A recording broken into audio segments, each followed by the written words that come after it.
Afternoon, Twisters.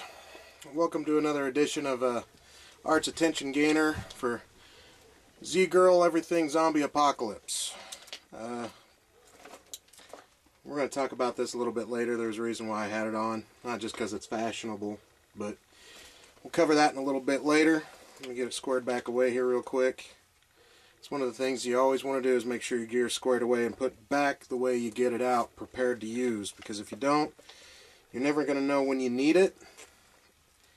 And if it's not ready to use, you're only failing yourself. Alright. So,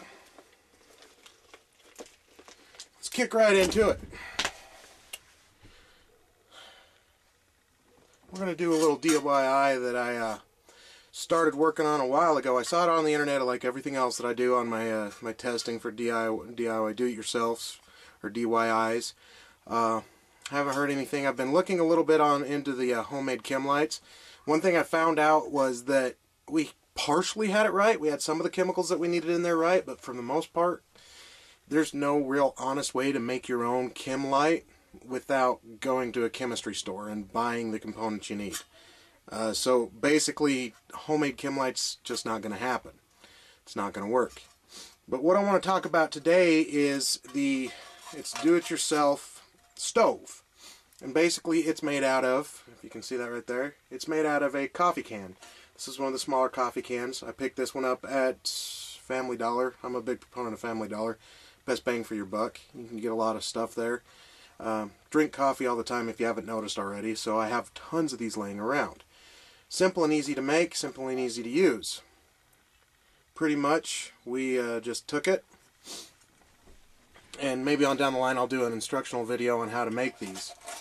As you can see, this one's actually been used quite a bit, and it works awesome. Thing is just amazing. I was able to boil water in under 10 minutes with just twigs with this one. So basically, I mean, I'll run you through the concept of it behind it. Basically what you're going to do is you're just going to take a Dremel tool, whatever the case, whatever you have. Of course, you're going to cut your top off the can if it has one. If not, because like I said, this is a coffee can. Had a sealed can. I just used a can opener. Cut the top off. Good to go. You're going to cut yourself a good-sized door. And in doing so, you're going to keep that piece of metal. Because what you're going to want to do is, you can see this right here. You see the tabs? What I did was I just bent them down using my Leatherman. Just bent those tabs down so that they basically, I can just stick that door right back on the front, just like that. And it isn't pretty, but it doesn't have to be for what it's being used for. And the cool thing about it is when you can slide that door over, so you want to ventilate a little bit better, you can slide the door over, or you can put it back into the front. Now, we're talking about ventilation. On the back side, we just drilled holes. Up, down, kind of down at the bottom. Now, you notice at the top, and so those of you that have been paying attention around on the internet, you've seen these. At the top, they usually put holes in the top. I didn't. And the one reason I didn't do that is because the pot that I actually have that sits on top of this actually covers not all of it, but most of the center of this. It doesn't cover outside of it. So if I was to use a bigger pot, then yeah, I would punch holes, I would perforate the top here for more ventilation. But because the pot sits kind of inside, if I had didn't put my wire across the top of it here, my pot would slide into this can. So the pot's actually smaller. So I didn't put the holes because I don't need it to breathe. And since I only use the one pot with it, I don't have to. But if I needed to, I could. Now you notice on top here also, you see it, kind of see it there. Let's get my handy dandy flashlight out. Give you some better light. You guys can see that there. What I did was, as I took some old TIG wire I found laying around in the shop, and I kind of just weaved it through the top, so it's kind of got its own grate, its own little grate on the top of it. Now, the great thing about it, and you can see along the sides, I just perforated it along the outside and weaved it through. Great thing about TIG wire is it is a very, very high density type metal that they use with it. And it can withstand a lot of heat before it starts melting. So eventually I'll have to replace it, but for right now it works great. Simple, easy to do. I mean, took me all of maybe 6-7 minutes total to really build it. And then once we got it built, just put you some twigs down in the bottom. I mean, you can burn almost anything, literally anything. Any type of consumables that you can find laying around, you can burn in this. It doesn't put off a whole lot of smoke when you do it. You could do it safely inside of a, inside a tent, whatever the case. You want to, of course, you're going to be safe with it because it is an open flame. Put it down in a hole in the ground or whatnot, but it's not so big that it takes up a lot of room. I carry this on the outside of my my bug out bag, simple and easy to use. And it's just your DIY homemade camp stove. Before I come across this and decided to make one, I saw, there was plans on the internet for these things out there, and people were selling them from anywhere from $20 to, I saw one for $100, and it was the same exact thing. So it's literally just find the can of your size. I've seen them made out of the bigger coffee cans. I've seen them in the smaller. I've seen them made out of juice cans. I've seen one made out of a pop can. Now, I wouldn't recommend the pop can because it's small, and the metal, it's the aluminum, it'll melt. So you want to go with the heavier metal on the cans, but for the most part, it works great. I can't complain about it. So it's something to look into, and if you're into backpacking, you want a little quick stove that you can just pull out, set up, and cook on. This thing does wonders, and it's easy to use. It doesn't take a lot of tinder to start, and one match usually starts it right off the bat. So there's your DIY for today.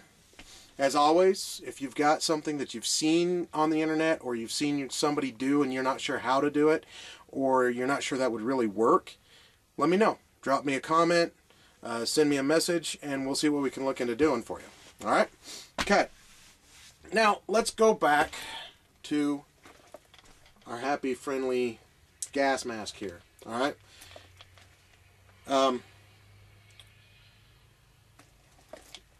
This is going to tie into our survival tip. Our survival tip of the day, basically, of the week.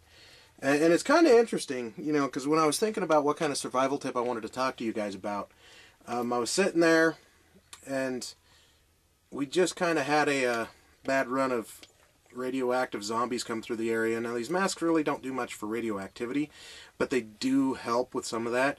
Plus, you never know what kind of airborne diseases these things have on them. So, it helps.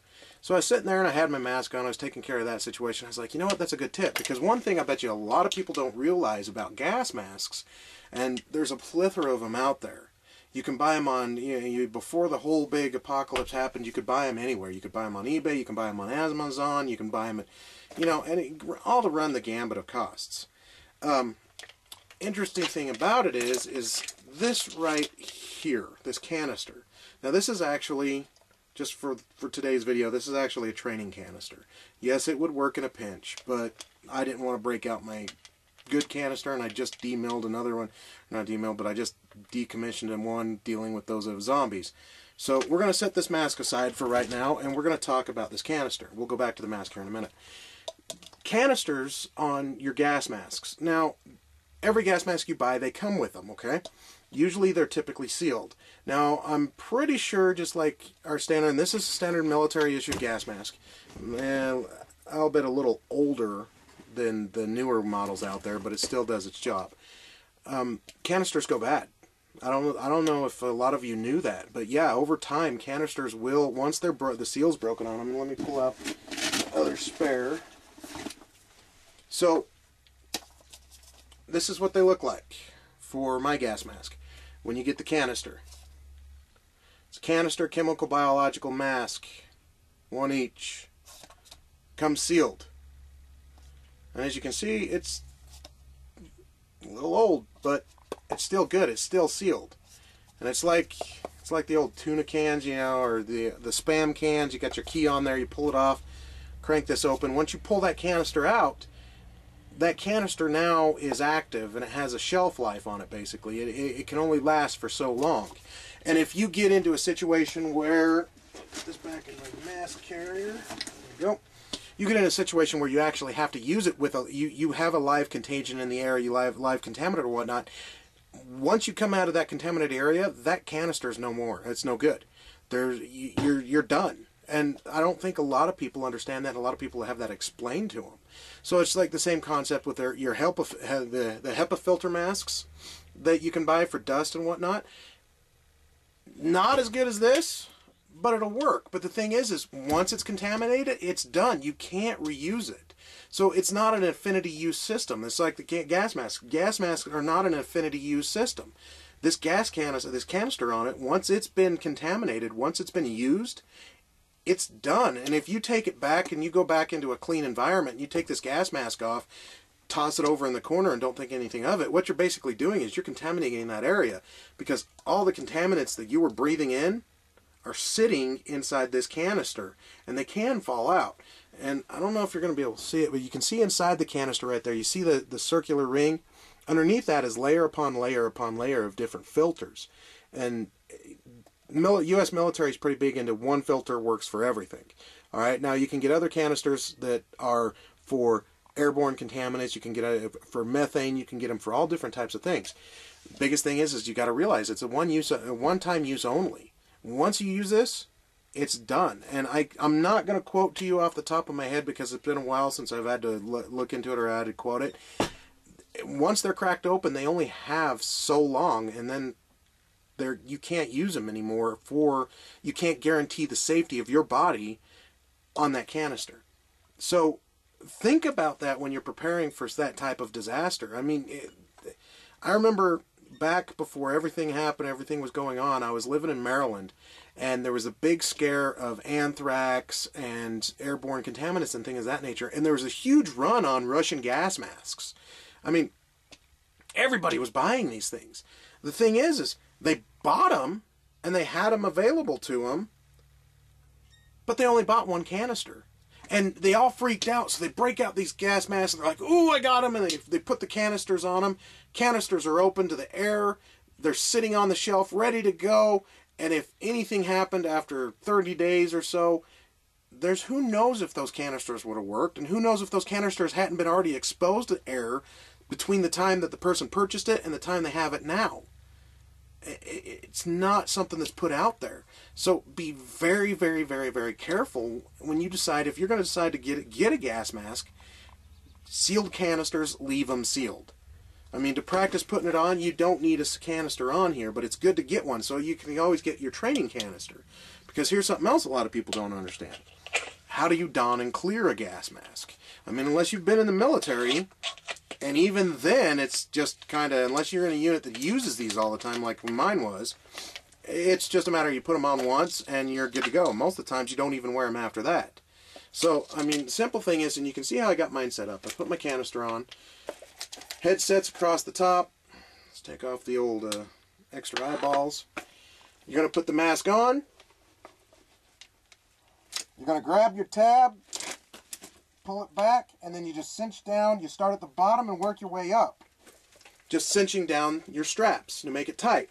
Now, once you've got it on, we'll just put it back on here.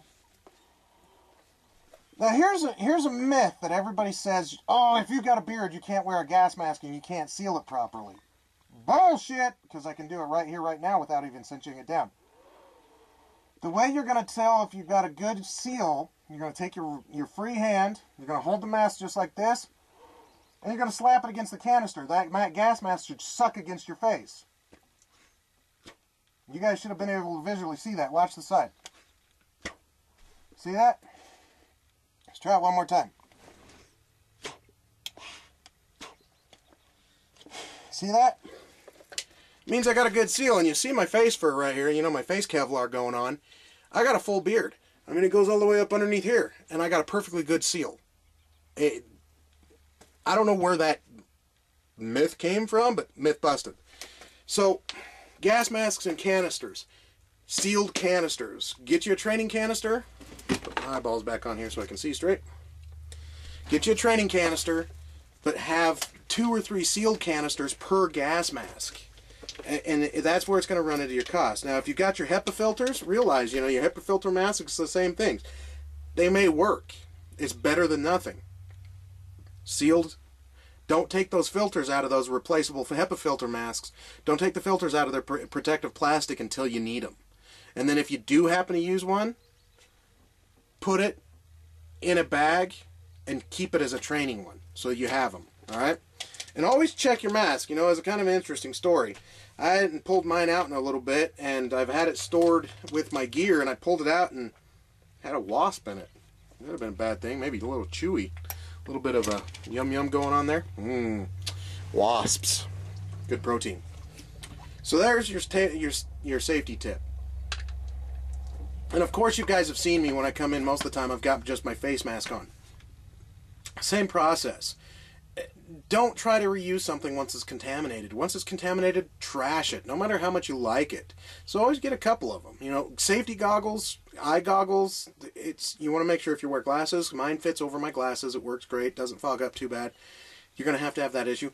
Replace them. Once you use them, replace them. Don't keep them laying around because you're just bringing contamination back into your clean zone. You don't want that. It's just going to mess you up. So don't do it. Alright? Cool. Okay, now let's go on to the next bit of the thing. I'm going to try to keep this video down to around 33 minutes, 34 minutes, maybe 35 minutes. Nothing like last week's, because I got long-winded. But, you know, it's kind of a new thing here going on, so we'll try it. So, on to the next thing. I found myself in the need of some new gear. Now, everybody out there's got their preference on gear. And this is where I talked to you guys before. You're going to blow your mind about my gear preference and some of the stuff that I carry. I'm going to tell you right now, I'm a big proponent of cheap is not always bad. That's cheap is not always bad. High price is not always good. That old nomenclature, you pay for what you get, doesn't apply a lot of times anymore when it comes to tactical gear, because a lot of times it comes down to its names. It's like, you know, you throw out there Black Hawk. The first thing you think of in tactical gear is like Black Hawk or some of these other places.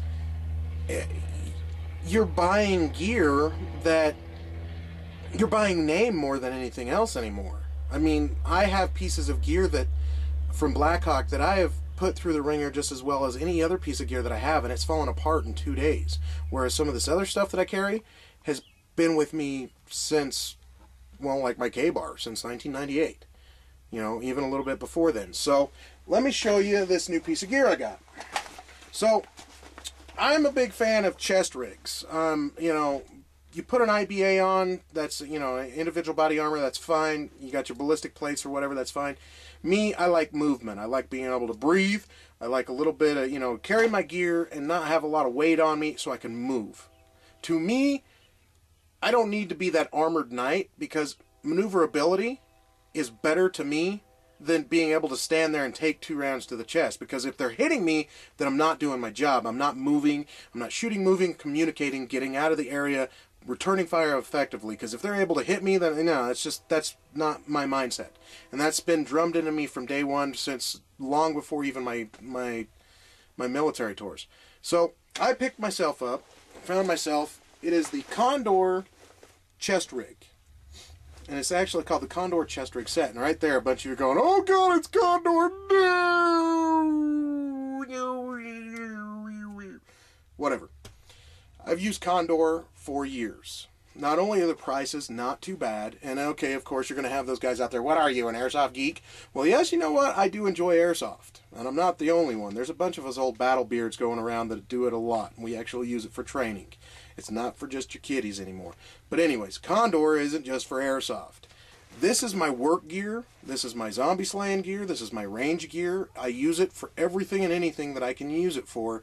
Because 1, it's cheap. 2, it's durable. I know guys I've worked with SF groups that actually turn me on to this gear. Okay, Special Forces. Everybody got that, for those that don't know what SF is. Special Forces groups. Okay, they're the ones that turn me on to some of this stuff. You know, and they get the top of the line. All they got to do is ask. They don't even ask. They bat an eyelash at a company. "Oh, here, take our stuff." And they've got guys that are running Condor chest plate carriers. Condor chest rigs. Why? Because it works for them. They've taken over the name brand stuff and it's fallen apart. Now, not always. Now, the same instance goes in the opposite regard. Don't mind our local train coming through. They come through every now and again. That's how we know civilization is still surviving in this area. Is the train. Running supplies up and down the line. It's always a good thing to hear. But it gets annoying at times sometimes. But anyway, so it's like anything else. It's sometimes it works, sometimes it doesn't. But in my case, I've never had a piece of Condor gear fail me. And I've put some gear through some serious stuff. So basically what I've done, we'll start with the back here. As you can see, it's got a full back on it. You can actually put a camelback. I don't like camelbacks. We'll discuss that at a later time in a date, but I don't like camelbacks. So I've got my IFAK. It's got my individual first aid kit in here. I'm going to flesh it out a little bit better later on down the line. I really want to find me a Dark Angels IFAK. I'm gonna get one of those. That's my ultimate goal in IFAKs. Those things are just a bomb, and that right there I am willing to fork out the dough for if I have to. But those are the awesome ones. For right now, this is just kind of my standard GI IFAK. It's got the stuff I need in it. I don't have a tourniquet in it. I need to get one, but this thing. So then we go to the side. So canteens, as you can see, I run the canteens, and what you notice is my canteen, the pouches that I have on here. Some of them are kind of mismatched. Use what you have. You know, I get whatever I can get, and then spray paint. It's your friend. Start with a light tan, match it to your environment. You don't have to go with the standard camouflage stuff. I've got utilities in the house that they look like they went through a paint factory, and they work. And contrary to popular belief, it doesn't stand out in under night vision goggles. I was kind of surprised. I tested it out. We might do a little bit more testing on that later on. But canteens, and then I've got my mag pouches. The mag pouches are built right into it. They're kind of like the taco mag pouches. You got your bungee cords on the top. I've got my 3 P mags. Yeah, I only have 3. I just kind of recent convert to mag pull, so don't yell at me. You know, I was never big into the whole, but I ended up getting 3 of them, and I can't complain. I've liked them so far. Over here on the other side, I got my other 3 magazines, 2 of which are your H&K mags. I love H&K mags for my AR-15. Yeah, they're heavy, but you know what? If it comes down to it, if I got to bash a skull in with one, I can do it. I'm not going to worry about it. One's just your standard GI. Another canteen. I got a utility. I can put a 9mm magazine in here, or I can put Gerber tool, Leatherman tool. I'm a fan of Leatherman. I still have my original Leatherman since I bought it. I've got utility pouch for whatever I need to put in there. Like I said, I got my shotgun shells here, and I got my admin pouch right up here on the front. And it's got, you know, place for map pins, spoon, the MRE spoon. You can never go wrong with an MRE spoon. I even did a video at the beginning of the apocalypse of how to take a zombie out with an MRE spoon. I might have to dig it up and show it to you guys. It's on my other YouTube channel. And then inside here, I don't have it in here because I was using the map. It's a map pouch. You can put your map pouch in here, and the map pouch is in. It's basically waterproof, watertight. I won't say so much. Then it's got room on the shoulders for stuff. This has got my compass in it. Compass. GPSs fail. Batteries fail. If you do not know how to use this little piece of gear right here,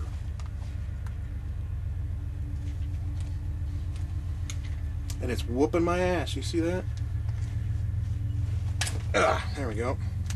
I even keep the paper in it. There's instructions, but it's nothing fancy.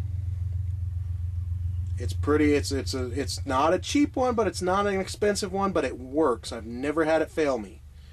Compass. Learn how to use a compass. If you don't know how, comment. And you know what? We'll do a whole section on doing land nav. I can teach you how to do that. We can do that. It's that simple. But compass. Learn to use it. Compass and a map. Dead reckoning.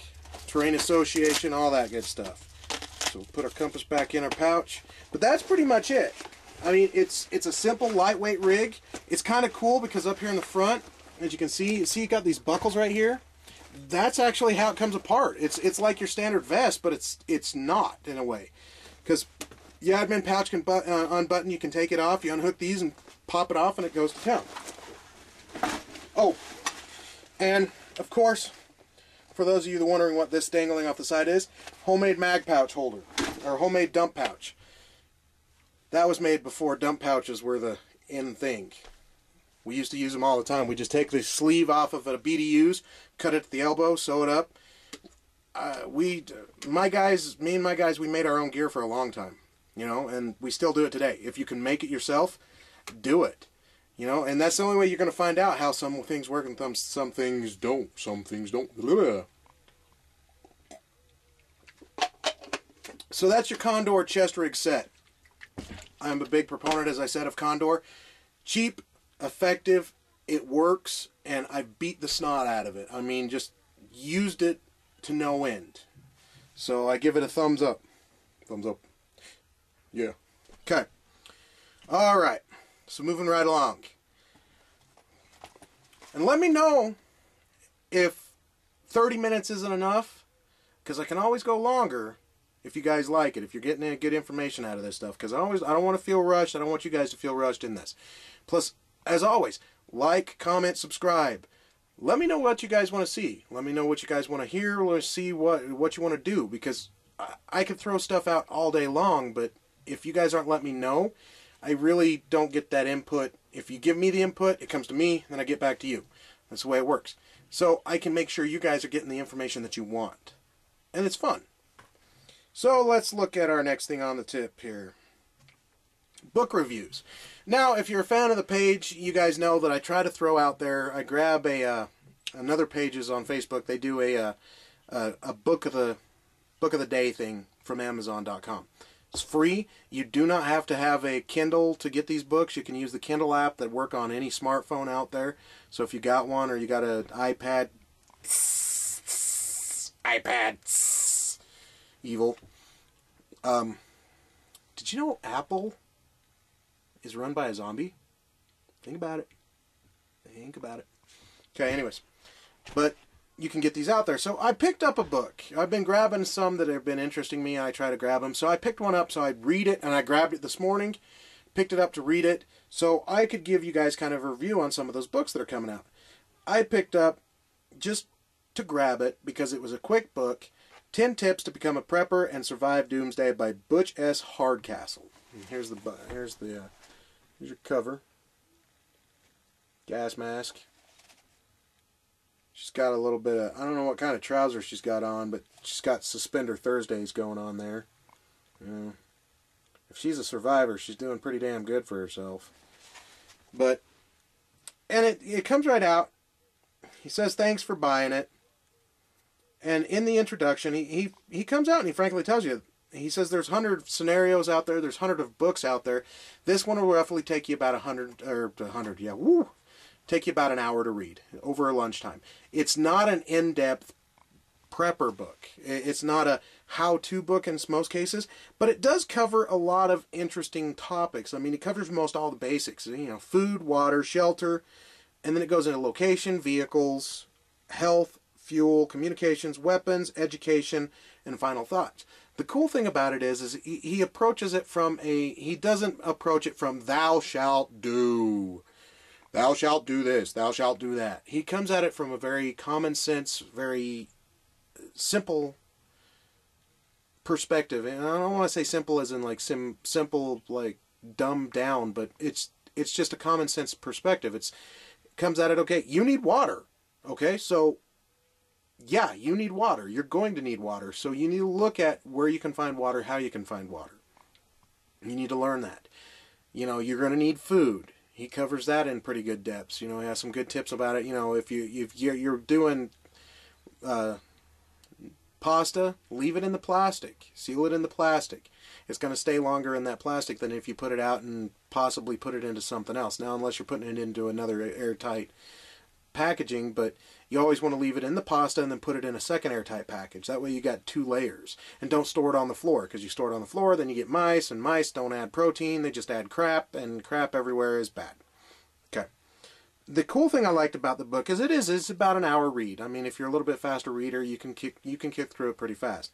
But he goes into the education part at the end. In the last chapter, it talks about education, and in that, he talks about how you need to continue your education. Write a list of things that you're not really comfortable with and you don't know about. Things you want to learn. Things you want to learn about. Things you want to look into. And learn them. Go out there and learn them. Actively learn them while you've got the chance, because you don't know. And you know, the zombie apocalypse happened, and it's one of those things that caught everybody with their pants down, literally, because I was on the crapper when it happened, and, you know, that's kind of embarrassing. You had to beat a zombie across the head with a toilet plunger. Wood ones work best, just so you know. But stuff happens. natural disasters, a lot of times unless it's a major hurricane and you know it, a lot of times you don't know what's going to happen. It just happens. You know, inclement weather around here. One minute it's sunny, the birds are singing. The next minute you've got an, oh my God, where did this come from? Storm rolling in that's dumping 2 feet of snow in the middle of April. Okay? You're going to have it. Man-made disasters. You know, flipping to, nobody expects Cuckoo for Cocoa Puffs to go and decide he's going to hit a place with a bomb. Nobody expects that. Nobody wants it. Nobody expects it. But you never know when you're going to have to be prepared for something. So it's not being paranoid. It's not being, you know, oh my God, it's the end of the world. No, it's being prepared. It's having common sense. And that's what you have to look at. And that's where the education comes into. You got to keep that education going. You got to keep learning. Because if you're not learning, you're not living. And you're not living, you're not surviving. That's the way I look at it. So, as always, it's a good book. I recommend it. It was quick. I got it for free off Amazon, off those book lists. You might still be able to pick it up. So check it out. Not a bad book. Even for your seasoned prepper or you're just beginning looking into it. Something worth looking into. As always, if there's a book you want to look into you haven't checked out, I might have it in my library already.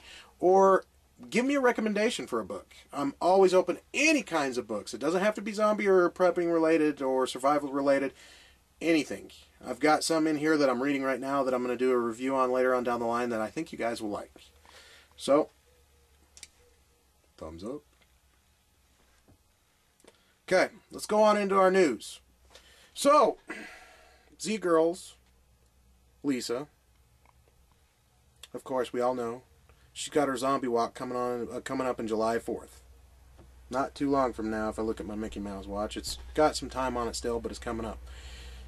Michigan, Whitemore Hall, I believe it is, July 4th. Meet at 9, walk in the parade at 10.